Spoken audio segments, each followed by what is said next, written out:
সকালবেলায় যারা মুড়ি অথবা খই খায় এদের পেটে কখনো গ্যাস হয় না, এদের পেটটা গ্যাস মুক্ত থাকে, এদের লিভারটা ভালো হয়। রাসূল যা করেছেন সব বিজ্ঞানের জনক ছিলেন রাহমাতাল লিল। তারপরে বাসায় গিয়ে দেখে মা জুয়াইরিয়া তাসবিহ পড়ছেন, সুবহানাল্লাহ, আলহামদুলিল্লাহ, আল্লাহু আকবার, লা ইলাহা।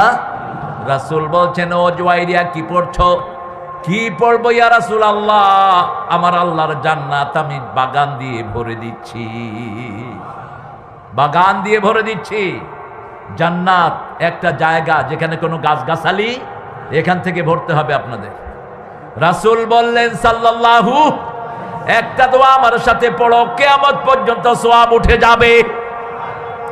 পড়েন, সুবহানাল্লাহি ওয়া বিহামদিহি আদাদা খালকিহি ওয়া রিদা নাফসিহি ওয়া জিনাতা আরশিহি ওয়া মিদাদা কালিমাতিহি।